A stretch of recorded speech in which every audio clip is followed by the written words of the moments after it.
Why did the room fall silent the moment she stepped inside, when most of them didn't even notice her at first? She didn't look like someone who could change the course of a mission. She didn't look like someone who could stop a war before it started. She didn't even look like she belonged. And maybe that was the point. Maybe that was why they ignored her, at least until everything broke at once. She paused near the entrance of the U.S. Strategic Command Operations Center, the thermos in her hand still warm, the smell of steel and burnt coffee mixing with the cold air spilling from the vents overhead. For a moment, she looked like any civilian who'd gotten lost in the wrong building. Then she walked in slowly, deliberately, like she had been here 1,000 times before. She didn't speak. She didn't ask permission. She didn't even look around to see if anyone noticed her. Her boots made almost no sound on the metal flooring as she crossed through the maze of consoles and screen-lit faces. The analysts kept tapping on keyboards. Officers murmured into headsets. Nobody stopped her. Nobody challenged her. She was a ghost walking through a place built to keep ghosts out. But something in her movements, something in the calm way she carried herself, it didn't match the jacket, the thermos, the quiet. It matched the weight of secrets. From the back of the room, Lieutenant Commander Garrick Thorne watched her move up the steps to the raised observation deck. He didn't know her. He didn't recognize her. And in a room where every clearance level was cataloged, memorized, almost ritualistically respected, an unfamiliar face was an anomaly. The kind that made men like him curious. He leaned toward the operator beside him, smirking. "Check this out," he murmured, loud enough for others to hear. "Think she's lost, or maybe HR finally started doing walkthroughs." A few chuckles broke the tension. Stress makes people laugh at things they shouldn't. She didn't react. Not a turn of the head, not a flicker of expression, not even the smallest sign she'd heard him. Instead, she stood at the edge of the platform, eyes fixed on the massive screens, on the 8 operators approaching a compound in Djibouti. The mission was minutes from a breach, tension climbing like a slow-burning fuse. Thorne raised his voice, throwing his words like a dare. "Hey, civilian, you even have clearance for this room." Silence. Someone stifled a laugh. Another elbowed a teammate. A few of the junior analysts exchanged uncomfortable glances. It wasn't unusual for SEALs to test people, push, prod, see who pushed back. But something about mocking this quiet woman felt off. Too easy, too cheap. Still, she didn't look at him. Not even once. Thorne stepped forward, irritation sharpening his tone. "Come on, what's your rank, sweetheart? GS7, or did you just wander in?" It was a joke he'd tell later, a harmless bit of teasing, something to blow off steam. He didn't know he'd remember those words for the rest of his life. Because when she finally broke her silence, when her voice came through the overhead speakers, calm and unwavering, it changed the room. "Vanguard 1, she said softly, "hold position. Do not breach, repeat, do not breach." Every screen operator froze. Every officer stopped mid-sentence. Even Thorne felt his breath catch. Her voice, was on the encrypted mission channel. No radio. No console. No headset. Just her. Speaking. And the operators 5,000 miles away heard her as clearly as if she stood right beside them. Vanguard 1 responded immediately. "Cipher, say again. We have 3 hostiles confirmed by thermal. Hostages located. Breach team is green." "Negative," her tone didn't waver. "Your thermal read is wrong. The generator inside the wall is masking heat signatures. There are 11 hostiles, 4 positioned above your breach point. If you hit that door, you die." A collective shiver passed through the room, one of those moments where instinct and logic struggle against each other. The analysts stared at their screens, uncertain. The colonel in charge blinked, unsure what authority he'd just witnessed. Even the large digital map seemed to hesitate, the blue friendly markers frozen in place. Thorne's smirk vanished. He recognized confidence. He recognized certainty. But what lived in her voice wasn't either of those. It was something steadier, something unshakable, something earned. Vanguard 1 hesitated. "Cipher, how do you know?" "Because I analyzed 37 minutes of movement patterns while you were en route," she answered, eyes never leaving the screens. "And because you're missing the part that matters." She tapped the tablet she'd pulled from her bag. "The truth hides where your systems don't look." Thorne felt his jaw tighten. He wasn't sure if it was adrenaline or shame. She began counting down. 15 seconds. Move to the southeast corner. There's a blind spot in the patrol cycle. "How the hell?" someone whispered behind Thorne. 10 seconds. Stack formation. Window entry, not the door. On the main screen, the SEAL team repositioned. 8 shadows flowing around the compound. 5, 4, 3, 2, 1. Her voice barely rose above a whisper. "Mark." The breach happened so fast the camera feeds could barely keep up. Muzzle flashes burst in rapid succession. Operators stormed the dark rooms with silent precision. Hostiles fell. Hostages were secured.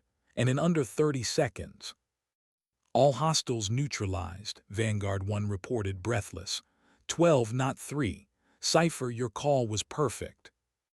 Thorne felt a cold weight settle in his stomach. He'd mocked her. Mocked someone who just saved 8 elite operators by seeing what their million-dollar systems missed. The room stayed silent as she closed her tablet, capped her thermos, and walked toward the exit. No celebration. No explanation. No pride. Just a quiet departure, like she'd done nothing more than adjust a clock. The colonel rushed after her. "Ma'am, wait, who do I thank?" She paused, her hand touching the steel railing. "You don't," she whispered. Then she disappeared through the blast doors, leaving the room in stunned stillness. Only one trace of her remained, a single drop of coffee on the metal floor. Hours later, when analysts replayed footage, when Thorne tried to understand how he'd misjudged her so completely, that small beige stain became the only proof she had ever stood there at all. Thorne replayed his own words in his mind, each one hitting harder, sharper. "Hey, sweetheart, you lost." He swallowed the shame like a stone. Because now he realized something he should have sensed from the first moment. She stepped inside. She wasn't invisible. She was hiding. And she hid because she had no need to prove anything to anyone, not even to the elite warriors who thought they ruled the room. She left quietly. The truth she carried did not. And for the first time in his career, Lieutenant Commander Garrick Thorne felt small. Not because she embarrassed him in front of 70 people, but because deep down, in a place he didn't want to admit existed, he knew he had just witnessed a power none of them were prepared to understand. Why did she return the next day, knowing the same people who mocked her yesterday would see her again? Maybe she didn't care. Maybe she cared too much. Maybe she was tired of running from the past she never spoke about. The blast doors opened with a low mechanical groan, and every head lifted before she even stepped through. Word had spread overnight, through whispers, rumors, and shaky retellings. Some believed she was CIA. Others insisted she was NSA. Some swore she worked directly under the Joint Chiefs. A few thought she was a myth someone had accidentally filmed. But no one agreed on the same thing. Except one detail. She saved 8 Navy SEALs with nothing but a coffee thermos in her hand.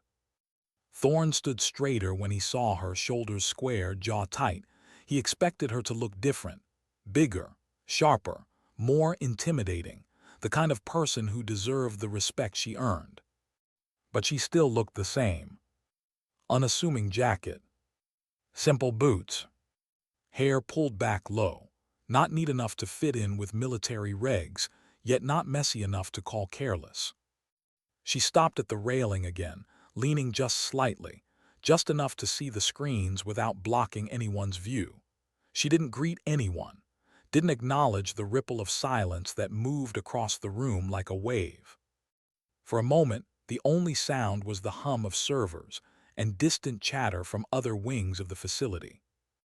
Thorne cleared his throat to break the tension. "Morning," he said, softer this time, not joking, not pushing, just trying. She nodded barely, like his voice was one drop of rain on a window full of storms. But she didn't look at him. Instead, she looked at the mission board. Another live op. Another 8 men half a world away. Today, a hostage rescue in northern Syria. Complicated terrain. Minimal visibility. Local militias shifting loyalties like sand in wind. Not the kind of mission anyone felt confident about. Thorne watched her eyes track every data point, every flicker of movement on every live feed. She didn't blink much, didn't react, didn't doubt. Her gaze moved the way a surgeon's hands do, controlled, deliberate, unshakable. "Are you assigned to this?" Thorne asked carefully.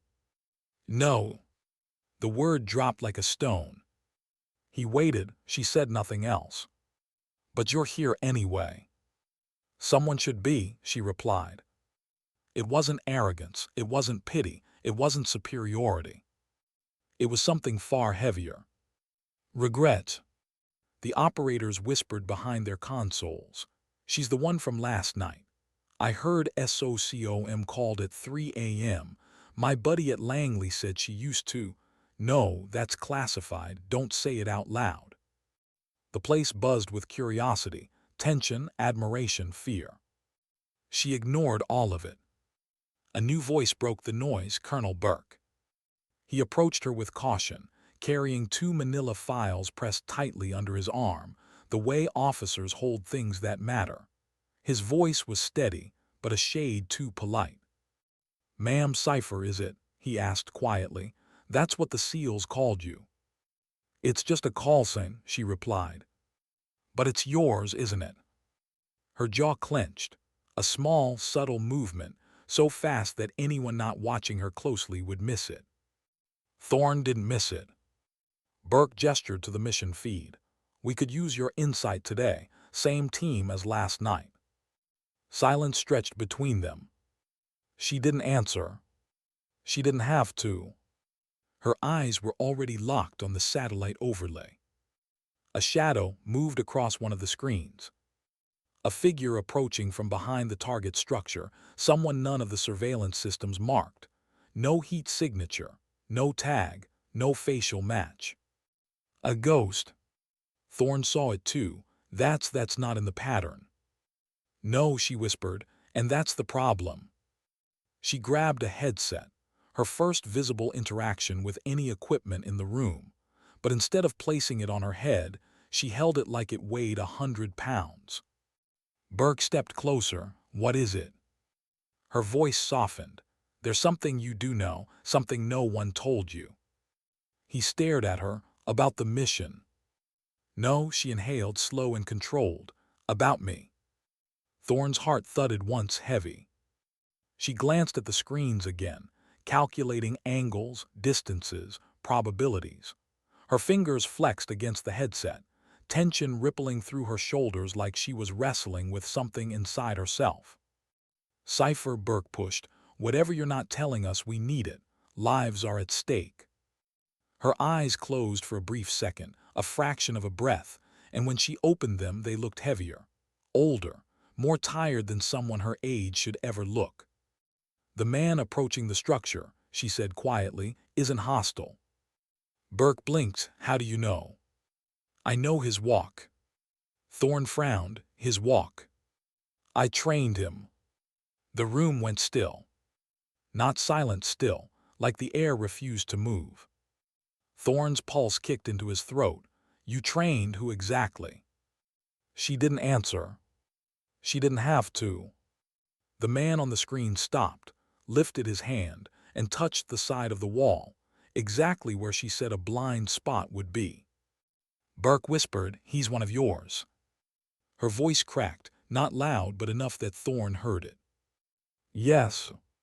That single word didn't repair the quiet tension in the room. It broke it wide open.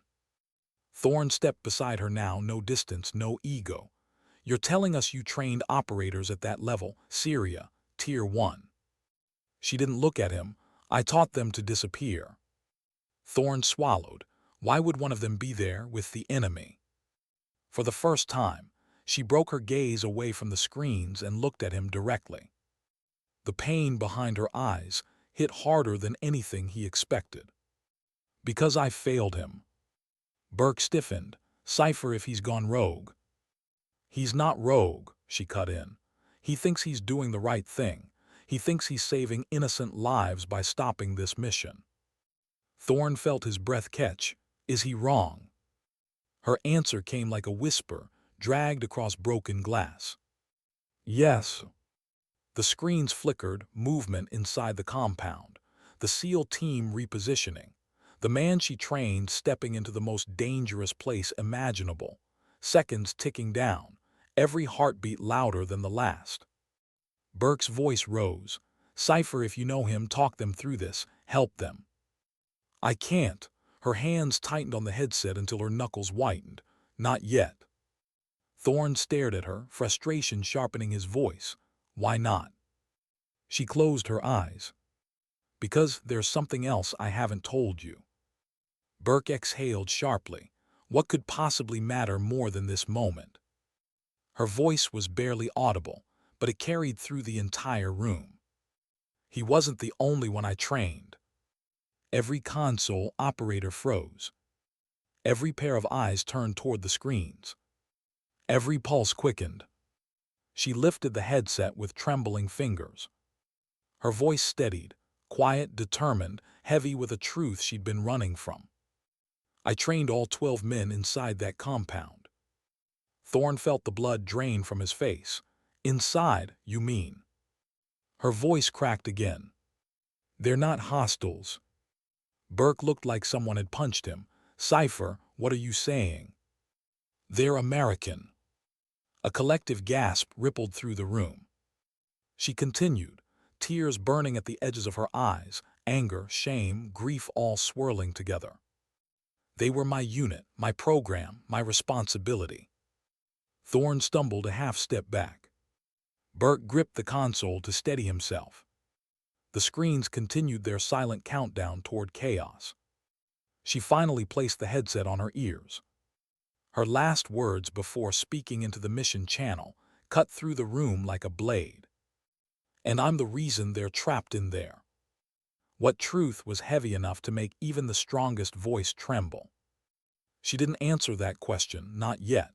She couldn't, because admitting it out loud meant acknowledging everything she tried to bury, everything she tried to outrun. The room leaned in around her, breaths held, screens glowing against tense faces. Her hand hovered above the transmit button on the headset. One simple press, and she'd step back into a world she had walked away from. A world that took pieces of her she never got back.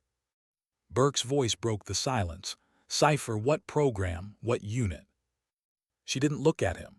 Her eyes stayed locked on the man she once trained, the ghost moving through the shadows in northern Syria, the one trying to stop a mission he believed was wrong. It was called Helios, she whispered, but you won't find that in any official logs. Burke stiffened. Helios, that doesn't exist. It wasn't meant to. Her voice was quiet, carrying a lifetime of weight. We weren't the kind of asset you put in a binder. Thorne felt something cold move down his spine. Helios. The name meant nothing to him, but the tone behind it meant everything. She finally pressed the transmit button. Vanguard 1, this is Cipher, she said, her voice smooth but shaking beneath the surface. Hold your position. Do not engage the men inside. They are not hostiles. Vanguard leader's breath came through the comms. Cipher, explain. We have eyes on armed combatants. Her jaw tightened. Those are American-trained specialists. They won't fire unless provoked. Burke muttered under his breath, unless. She ignored him. A second voice crackled over the channel, tense, confused. Cipher, is that really you? We heard rumors you were. Now is not the time, she cut in. Emotion trembled at the edge of her voice. Listen to me. There's someone approaching the structure from the north wall. He's not a threat to you, he's trying to disable the generator. If he does, you'll regain thermal clarity. Thorne leaned closer to the screen. But why disable the generator? Why not just communicate? Her answer hit like a blade. Because that building is jamming every signal inside. They're cut off, completely. Burke's eyes widened. You're telling me your entire unit, trained, equipped, American, is trapped in a death zone with no communication, surrounded by a hostile militia, and the only thing keeping them alive is staying hidden. That's exactly what I'm telling you. Thorne's breath caught. How did they end up in there? She didn't blink. They followed me. Burke turned sharply. Followed you where? Into a mistake, she whispered. The room went still again, a painful, tightening stillness. Thorne took a slow step closer. Cipher what happened. But she didn't answer him, not yet. On the main feed, the man she trained reached the generator. His movements were precise, surgical, every step calculated the way she taught him long ago. He crouched, slipping into the blind spot the militia never guarded, and pulled a compact breaker device from his pack. There, she breathed. Right there. That's why he was approaching. He's trying to help the SEALs, not hurt them. Thorne's chest tightened. Then why didn't he signal us? Because he thinks the U.S. abandoned them, she said softly. And he doesn't want to risk exposing their position. To him, everyone out here is a threat. Burke stared at her like she was a puzzle missing half its pieces. Abandoned? How would he? She finally looked away from the screens. Her eyes found the floor. Her voice dropped to something so small it barely existed.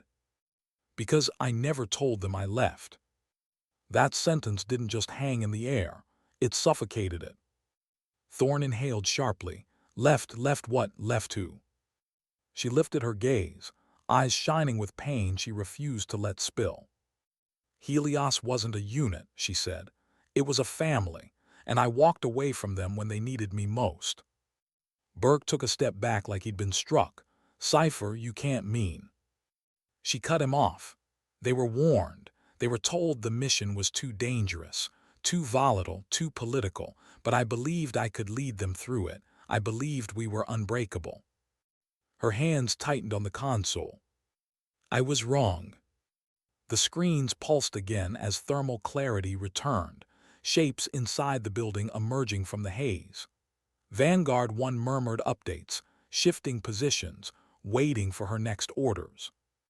But the room wasn't waiting for the SEALs anymore. They were waiting for her. Thorne's voice softened, surprisingly gentle. What did you do? Her throat worked around the answer, trembling. I told them I'd come back, she whispered. I told them I'd meet them at the extraction point. She wiped a hand across her face, barely holding herself together. But I didn't. Thorne swallowed, the realization hitting him like a blow. You were forced out. No. Burke's jaw tightened. Then what happened? Her next words were fragile, like she was handing the room a piece of her that had never been touched before. I froze. Silence. Real heavy silence. Not judgmental, not mocking, just human. She continued, voice cracking. The last op went bad. We lost 2 men, and when the order came to regroup, I choked. I couldn't breathe, couldn't think, couldn't move. They didn't know. They thought I was right behind them. Thorne exhaled slowly. And you were? No, she whispered, a tear slipping down her cheek. I never made it to the extraction. They thought I was dead, and when command shut the program down, they thought they'd been sacrificed. Burke stepped beside her, his voice low. So they went underground. Yes, disappeared, survived, adapted. She gestured at the screens. And now they're here, and they think the SEALs are coming to finish what command started. Thorne stared at her with a kind of grief he didn't expect to feel for someone he didn't know. They think we're the enemy. Yes, she whispered, because I never told them the truth. Burke looked at the screens again. If we don't act now, there's going to be a firefight. She nodded slowly, and they'll fight like they were trained to fight. Thorne's stomach dropped, which means. She finished his thought for him. They will win. Her hands hovered above the controls. Her breath shook. She had been silent for so long, hiding in the shadows, burying everything she once was. But now there was no running. She pressed the comms button again, this time with no hesitation. Vanguard 1, she said, breath steady, eyes burning with something fierce and raw and honest. Stand down. All teams hold position. I'm going in. Burke snapped toward her. Absolutely not. That's hostile territory. They won't shoot me. Thorne stepped forward. Cypher, you can't guarantee that. Her eyes softened, not with confidence but with something far more dangerous. Hoping. I trained them, she said.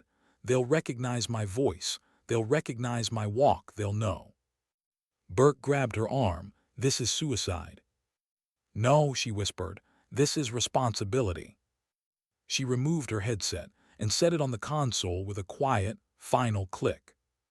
And in the glow of the mission screens, surrounded by the very people who doubted her yesterday, she finally stopped being a ghost. She finally stepped back into the world she abandoned. And for the first time in years, she began walking toward the past that never stopped waiting for her. What kind of courage does it take to walk back into the arms of those you once abandoned? She didn't know, not really. She only knew she didn't deserve forgiveness, not from them, not from herself. But she also knew something else, something that burned deeper than fear. Running had cost her everything. She wasn't going to run anymore. The C-17 transport hummed beneath her as she sat alone on the cold metal bench, gear strapped tight to her chest. She hadn't worn a tactical vest in years. It felt heavier now, like it remembered the weight of every decision she had made while wearing it. Thorne took the seat across from her, the roar of the engines filling the silence between them. He'd insisted on coming despite Burke's protests. No orders allowed him to board, but something in his eyes had said he wasn't going to let her face this alone. He leaned forward, hands clasped. You don't have to do this. She kept her gaze fixed on the floor. Yes, I do. There was no anger in her voice, no defensiveness, just a quiet exhaustion, like she'd spent years drowning and finally found a moment to breathe. Thorne shook his head. You're walking into a compound filled with men who think they were betrayed, even if they recognize you. They won't kill me, she said. But they might not listen. She hesitated. That's the part I'm afraid of. For a moment he saw the truth behind her confidence. She wasn't fearless. She wasn't invincible. She wasn't the cold, untouchable operative everyone imagined. She was human. And humans break. The aircraft rumbled as it descended into mission range. Red cabin lights pulsed overhead. A small team of support operators sat near the rear, whispering quietly, keeping their eyes on her like she was a living contradiction. Thorne studied her, really studied her for the first time. Cypher, he said softly, why did you freeze back then? Her breath caught. She didn't answer. The engines roared louder as the plane dropped altitude. Thorne leaned closer. I'm not judging you, I just need to understand.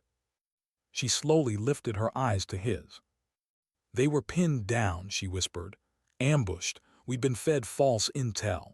2 men went down. I tried to reach the extraction point, but the walls kept closing in.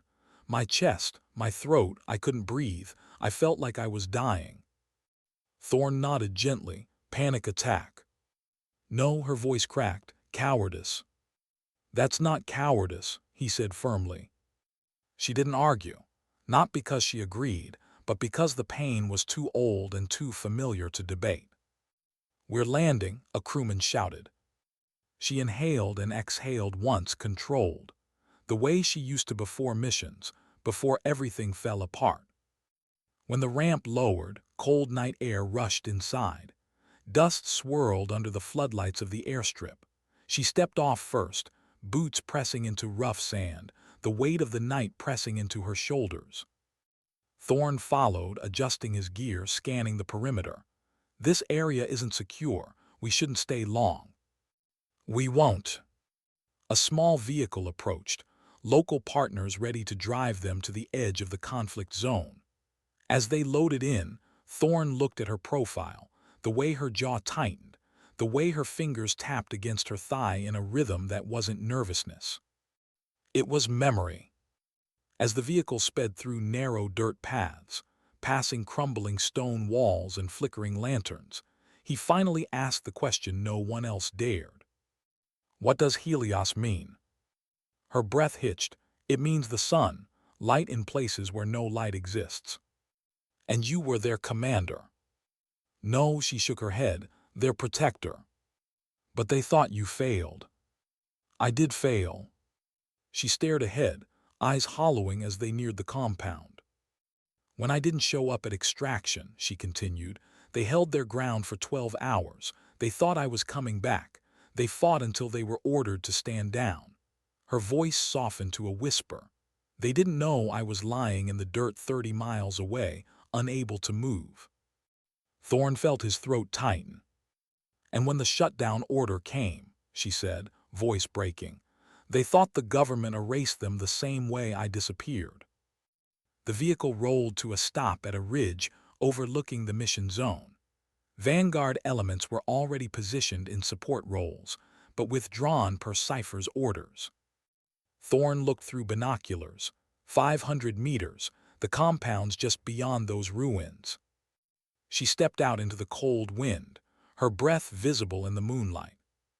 You can stay here, she said. Not a chance. She didn't turn to look at him. If they see you, they'll assume you're my backup. It'll provoke them. He hesitated. And if I stay here and something happens to you? She finally met his gaze. Then let it happen to me. That struck him harder than anything she'd said so far. He reached out, gently grabbing her wrist. Listen to me. You don't owe death to anyone, least of all to the people who love you. Her breath stilled. A small tremor rippled through her. You don't know me, she whispered. No, he said, stepping closer. But I wish I had known you before you broke. For a moment she looked like she might cry, but she didn't. She couldn't, not yet. She slipped free of his grasp and started down the hill.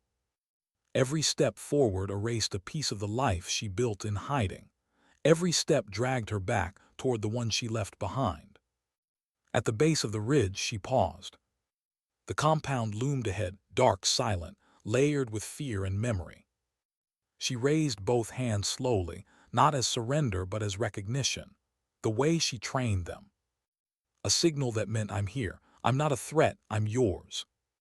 Thorne watched through binoculars, heart pounding. A shadow moved on the rooftop. Another by the doorway. Another behind the broken wall. They were all watching her. Waiting. Judging. She stepped into the open courtyard. No cover, no protection, just moonlight and breath. Her voice carried into the night, soft but unmistakable. It's me, she said, Cypher. Silence. Dead, suffocating silence. Then movement. A figure stepped out of the doorway, rifle lowered but ready, taller than the others, shoulders broad, eyes burning with a mixture of grief and fury. She knew him immediately. Cadden, she whispered. Thorne lowered his binoculars, breath vanishing from his lungs. Cadden spoke first. When you didn't come back, he said, voice low and shaking, we thought you were dead. I know. But when command shut us down, when they erased us, we realized something worse. She swallowed. What? You abandoned us. The words cut deeper than any blade. Her knees trembled, but she didn't fall. I froze, she whispered. I panicked. I failed you. I failed all of you. Cadden stepped closer, moonlight catching the tightness in his jaw, the sorrow twisted into rage. Do you know what we became after you left? I do. No, he snapped. You don't. We were ghosts, tools, disposable assets with no home, no country, no future. Her breath broke. I'm sorry. Cadden didn't move. Didn't blink. Didn't forgive. You taught us to trust you, he said, and then you taught us what it feels like to be thrown away. She took a shaking step forward. Let me fix this. Cadden's eyes burned. How? He whispered. By walking back into a fire you lit yourself. She didn't answer. A sound cracked the air. A metallic click. Thorne's blood went cold. One of the shadows behind the wall chambered around. Her eyes closed. She didn't run. She didn't raise her hands. She didn't defend herself. She simply said the only truth she had left. If ending me will save the rest of you, then do it. Cadden's breath hitched. The rifle lowered. But the danger didn't. Because forgiveness wasn't waiting in the barrel of a gun. Forgiveness was waiting in a place far darker, far deeper. And she wasn't sure she'd ever reach it. Why didn't he pull the trigger? That was the question burning through every breath, every heartbeat, every shaking second. The compound stayed frozen in place, shadows gripping rifles, fingers twitching, eyes locked on the woman who once led them, bled with them, abandoned them. Dust swirled around her boots, catching the moonlight like drifting ash. The night felt tight, like even the air didn't know which way this would go. Cadden stared at her with a storm behind his eyes. Rage, grief, the kind of pain that takes years to grow roots. Why now? He asked quietly. After all this time, why come back? She lifted her hands, not in surrender but in honesty. Because I can't run anymore. That's not an answer. Yes, she whispered, it is. A murmur rippled through the shadows, men shifting positions, unsure whether to lower their weapons or raise them higher. They hadn't decided yet. Maybe they couldn't. That was the danger of ghosts. You never knew if they wanted to be saved or if saving them was the final mistake. Cadden took one step closer. When we waited at extraction, do you know what we told ourselves? She swallowed, that I'd come. Not just come, his voice tightened, that you'd die before leaving any of us behind. Her breath caught, she forced herself to nod. You were right to believe that. Except you left. Her knees almost buckled, but she stayed standing. I know. Cadden's face twisted. Do you really? Behind him the others shifted. 12 men. 12 hearts scarred by the same wound her absence created. 12 soldiers shaped by her training, her voice, her discipline, and shattered by her silence. The wind shifted. A metallic creak echoed across the courtyard as another rifle angled slightly lower. Not fully lowered, but no longer pointed dead at her chest. A sign. Barely a sign. But enough to breathe again. Cadden didn't look back at his team. He kept his eyes locked on her, searching, accusing, pleading for a truth that didn't exist and one he didn't think he deserved. Tell me why you froze, he said quietly. Her throat tightened. It won't change anything. It will, he insisted. Because the cipher I knew didn't break. She didn't run. She didn't disappear. Her voice trembled. I was cipher that day. I was just human, he spat. We're all human. No, she said, lifting her chin despite the tears pressing behind her eyes. You were more than human, all of you. You were brave enough to walk into fire and trust me to guide you, and I failed you when it mattered most. Cadden's voice dropped to a whisper. We would have died for you. I know. So where were you? On the ground, she whispered, gasping, panicking, thinking I'd become the monster I swore I'd never be. Her breath shuddered. I wasn't strong enough. Cadden's expression flickered, just enough to reveal a crack in the rage. The truth wasn't enough to heal him, but it was enough to make him think. He stepped closer. Only a few feet separated them now. "We survived," he said. "Barely. We waited for you until we ran out of ammo, out of faith, out of everything." "I know," she said again, voice cracking. "And when they shut us down," he continued, "we thought that was your final message, that you abandoned us because we weren't worth saving." She closed her eyes, tears slipping free. "No, God, no. I left because I wasn't worth leading you." The courtyard shifted. The men behind him exchanged glances, confusion, pain, recognition. Cadden stared at her like he didn't know whether to break or scream. "You should have told us," he whispered. "You should have trusted us the way we trusted you." I was ashamed. Her voice was barely there, and when I tried to come back, there was no coming back. Cadden looked away, jaw trembling. "We searched for you for months. Channels, handlers, old bases, nothing." "I know. You didn't want to be found." "That's not true," she said, stepping closer. "I wanted to be forgotten, because forgetting myself was the only punishment I understood." A single tear slipped down Cadden's cheek, silent, furious, unwanted. His voice cracked. "That wasn't your choice to make." Silence fell like a heavy blanket. In the distance, a faint hum echoed.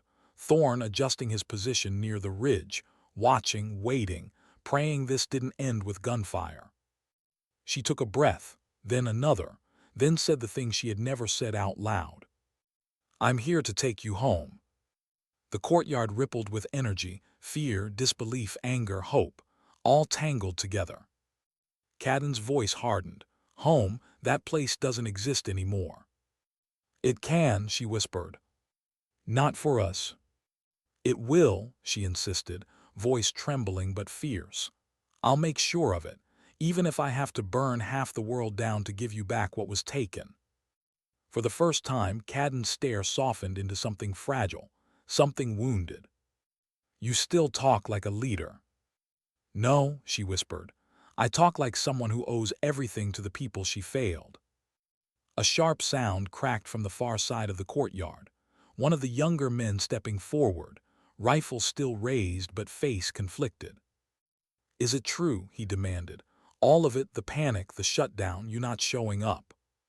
Her voice shook. "Yes." He hesitated. His voice, when it came, wasn't angry.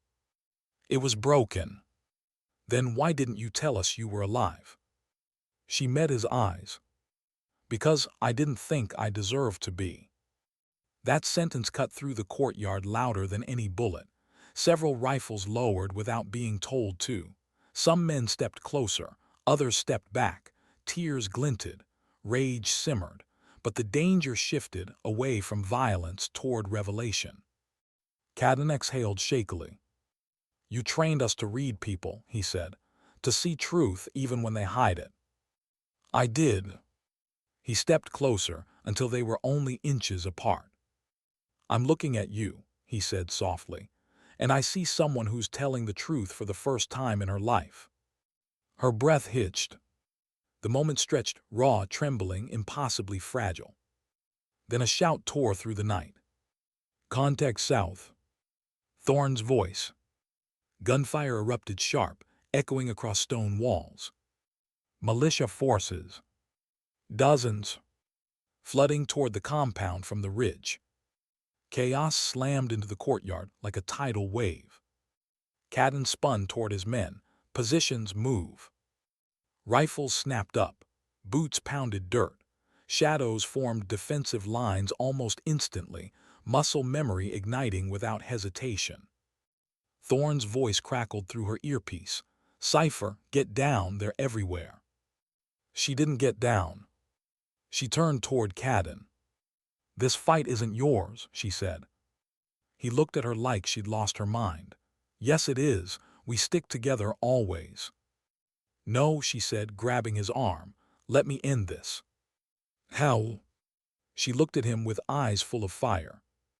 "By finally being the leader you needed." He stared at her. And for the first time since the night she disappeared. He nodded. A small nod. But enough. She turned toward the advancing militia, breath steady, heart thundering, voice sharpening into steel. Cover me. And as she stepped into the open, every soldier she once failed, every man who once waited for her, every ghost she thought she'd lost, raised their rifles for her, not because she deserved it, but because forgiveness sometimes begins with a single step into fire. How do you face a war you spent years running from? She took a single step forward into the dust-lit chaos, and it felt like stepping into the fire of every mistake she ever made. Gunshots cracked through the night, echoing across the stone walls.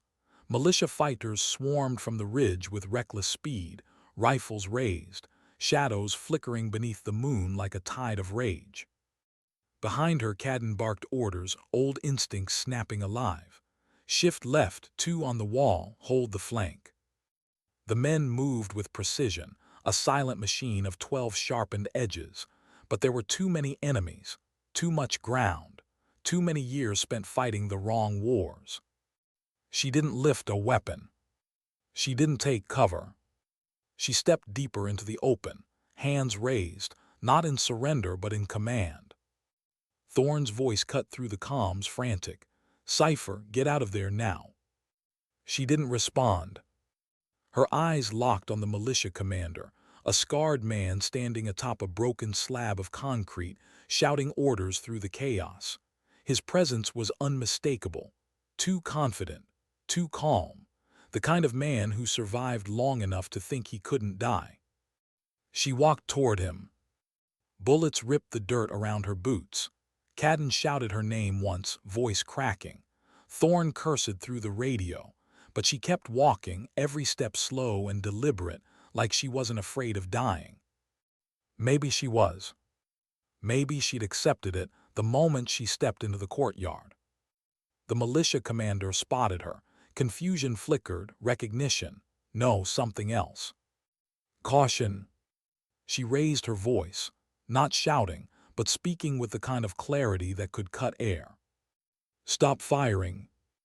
The command rolled through the battlefield, a quiet thunder hidden beneath the gunfire. The commander frowned. He barked something in Arabic. His fighters hesitated briefly before resuming their barrage. She didn't flinch. Instead, she spoke again, louder this time.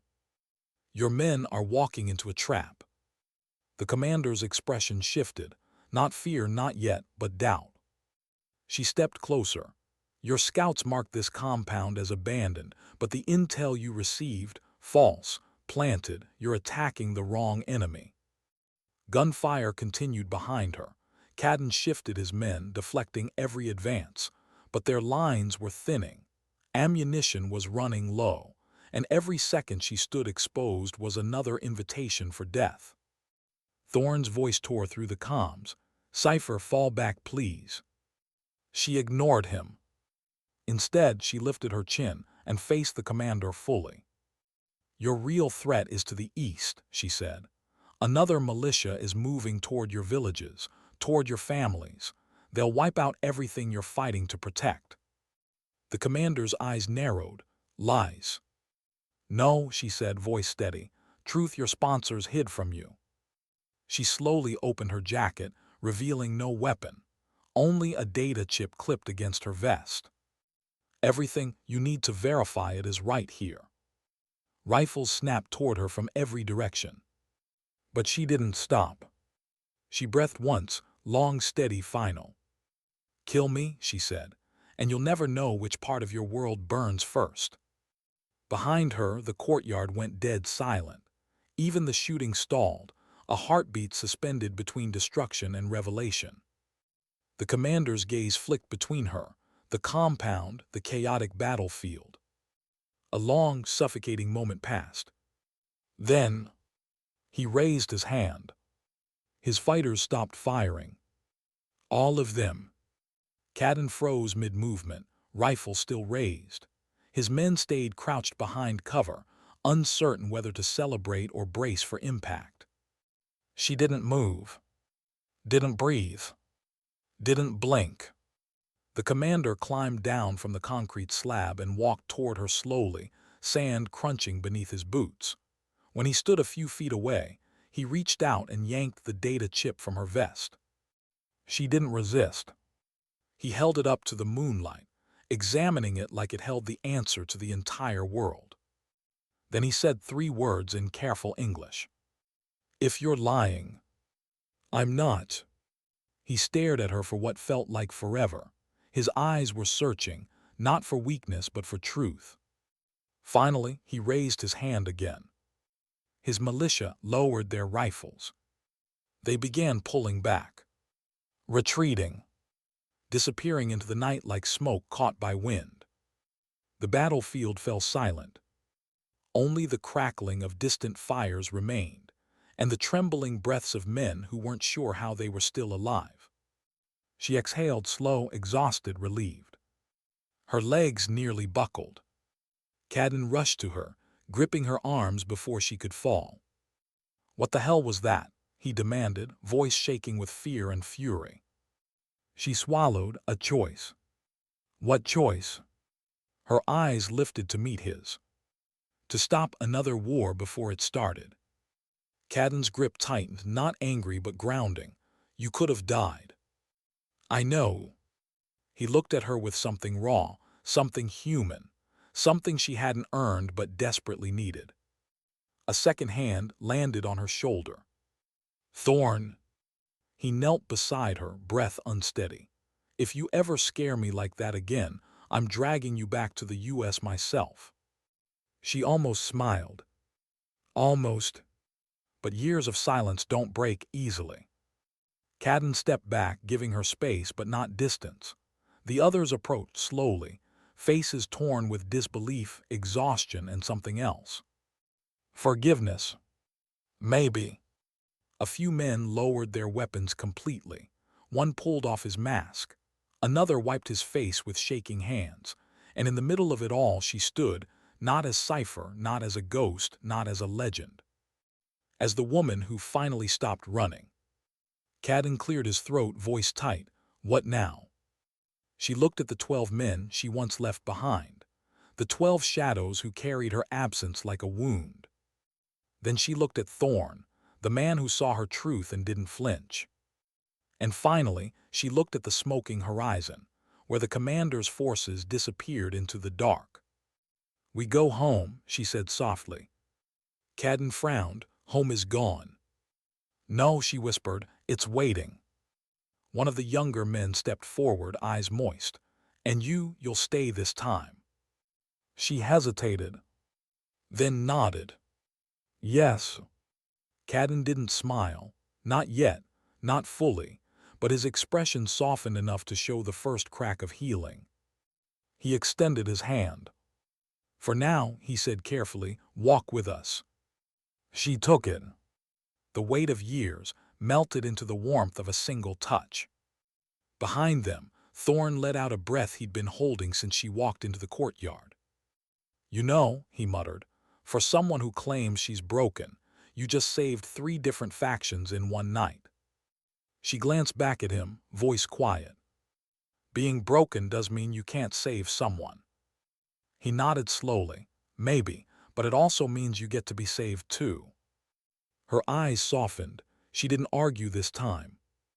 The group moved together out of the courtyard, their silhouettes merging in the moonlight, 12 ghosts and the woman who once haunted them. No cheers. No applause. No medals. Just footsteps. Just borrowed time. Just the fragile beginning of something like redemption.